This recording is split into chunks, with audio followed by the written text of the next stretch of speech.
All right, so let's go back into, this is a second bedroom. Got a lot of junk in here that needs to be taken care of. But we've got this here, and then we have a final bedroom here. This would be considered the master bedroom.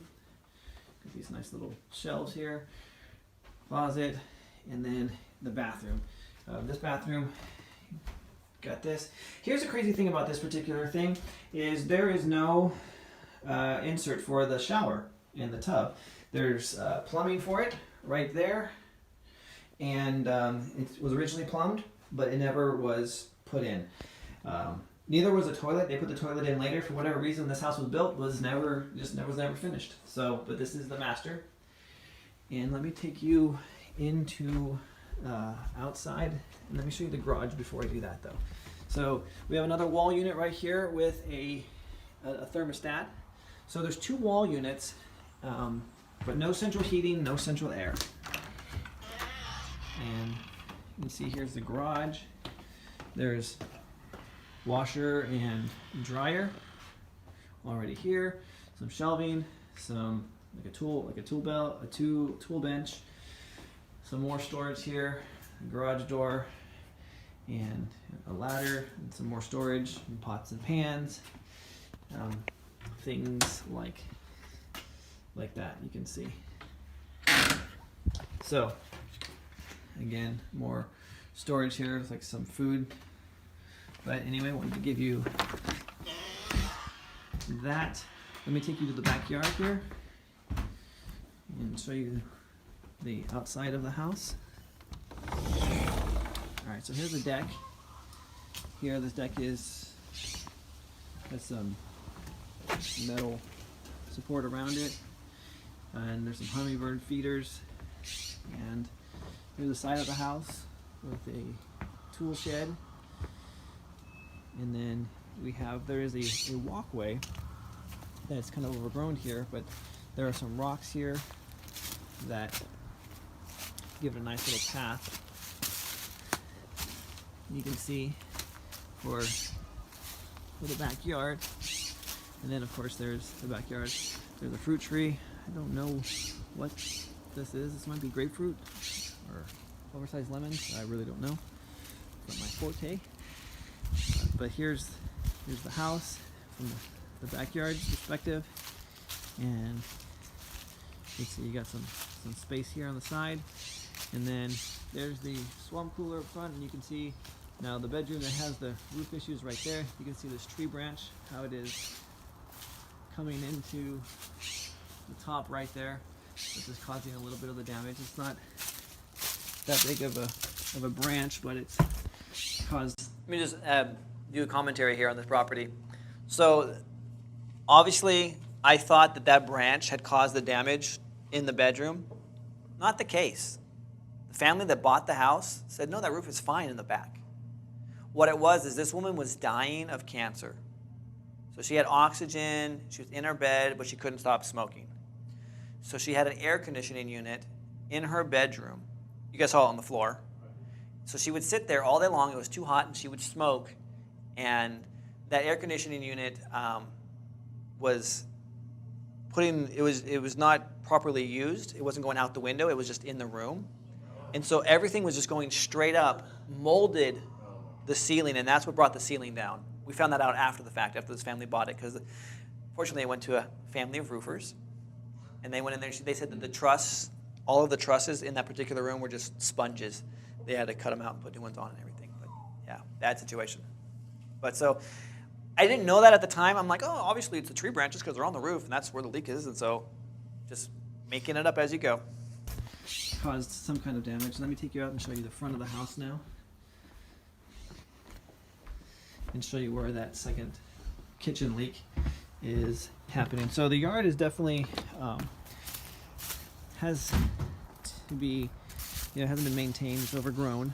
Wouldn't take much though to get this up and going.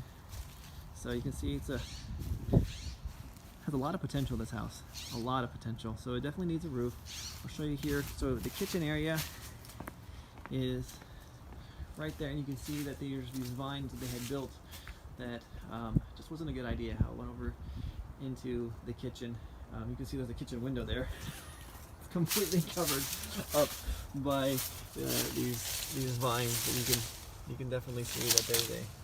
Oh, these things have thorns. Dang it! There's a window there, but that's this house. It is a great deal for someone that is looking for some kind of sweat equity, that is looking for a place they can call home, that's affordable, and that they're able to do a lot of their own work too. So I'll go through it one more time and just point out the obvious. You're going to definitely have to replace the roof. That's the first thing that has to be taken care of. So I can tell you what. So you replace the roof, you fix that leak. You want to fix that drywall there. You're going to want to replace this ceiling in here, and as you're replacing the roof as well, you're going to want to replace all of the carpets. Carpeting in this is not good at all. They've had dogs, they've had animals. It's thread wear. It just is very. It's just there's no life left in this carpet. You might even want to replace the linoleum so flooring throughout the house. Then when it comes to the bathrooms, you're going to want to replace the sink, if not the entire vanity set. Yeah, this is definitely older. You're going to want to paint the entire house. You're going to want to get rid of all of this. They smoked in this house, and so you're going to want to get rid of all of that smoke residue. And of course, you can clean this out. I've seen way worse become a lot cleaner. Those Mr. Clean scrubby pads are amazing when it comes to doing something like that. So there's this there, and then there is also this master bathroom that doesn't have a surround. You can go ahead and put in the shower insert into this and have that plumbed. So those are going to be your major expenses right then and there. Like I said, for someone that knows what they're doing, this is a very that is handy. Here's your attic access. This is a great deal. So you hear me like sniffling?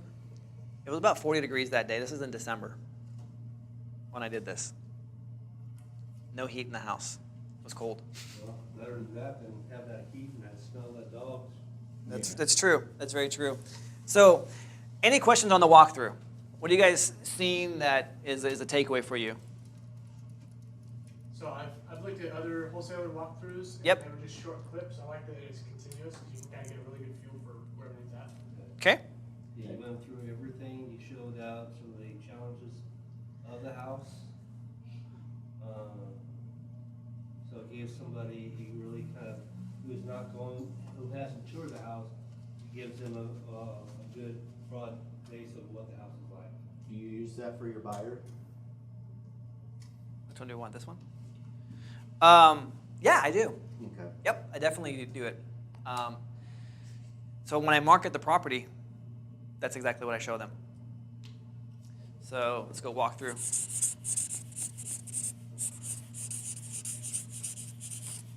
So when you're marketing to rent to own, are you marketing as a full ARV and they're coming to you because they can't qualify for a loan?